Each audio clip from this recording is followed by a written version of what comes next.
चाणक्य नीति भाग 3।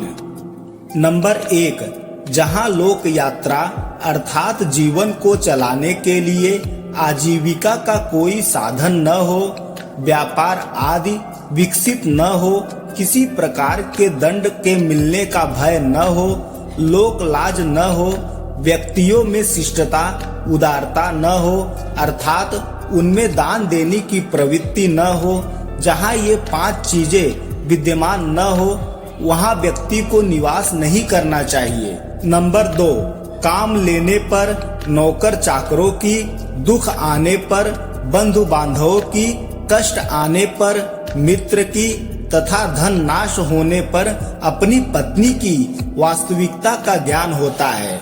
अर्थ, चाणक्य कहते हैं जब सेवक को किसी कार्य पर नियुक्त किया जाएगा तभी पता चलेगा कि वह कितना योग्य है। इसी प्रकार जब व्यक्ति किसी मुसीबत में फंस जाता है तो उस समय भाई बंधु और रिश्तेदारों की परीक्षा होती है। मित्र की पहचान भी विपत्ति के समय ही होती है।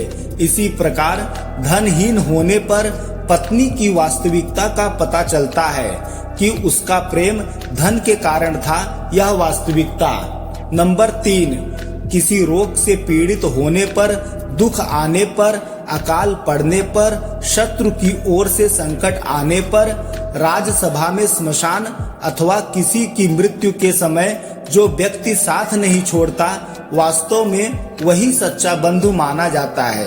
अर्थ, व्यक्ति के रोग शैया पर पड़े होने अथवा दुखी होने, अकाल पड़ने और शत्रु द्वारा किसी भी प्रकार का संकट पैदा होने, किसी मुकदमे आदि में फंस जाने और मरने पर जो व्यक्ति स्मशान घाट तक साथ देता है वही सच्चा बंधु अपना होता है। अर्थात ये अवसर ऐसे होते हैं जहां सहायकों की आवश्यकता होती है। प्रायः यह देखा जाता है कि जो किसी की सहायता करता है उसको ही सहायता मिलती है। जो समय पर किसी के काम नहीं आता उसका साथ कौन देगा। नंबर 4, जो मनुष्य निश्चित को छोड़कर अनिश्चित के पीछे भागता है उसका कार्य या पदार्थ नष्ट हो जाता है।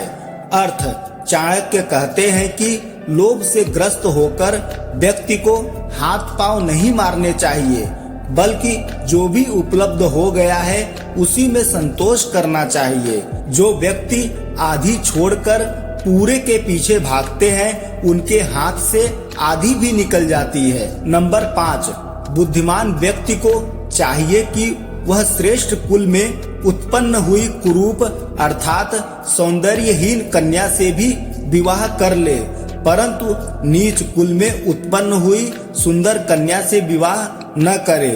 वैसे विवाह अपने समान कुल में ही करना चाहिए।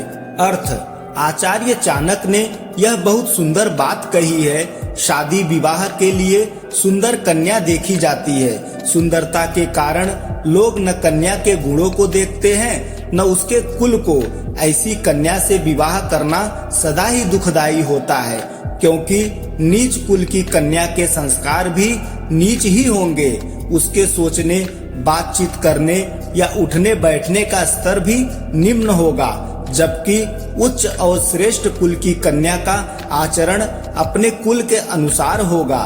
भले ही वह कन्या कुरूप व सौंदर्यहीन हो, वह जो भी कार्य करेगी उससे आपके कुल का मान ही बढ़ेगा। और नीच कुल की कन्या तो अपने व्यवहार से परिवार की प्रतिष्ठा ही बिगाड़ेगी। वैसे भी विवाह सदा अपने समान कुल में ही करना उचित होता है, अपने से नीच कुल में नहीं।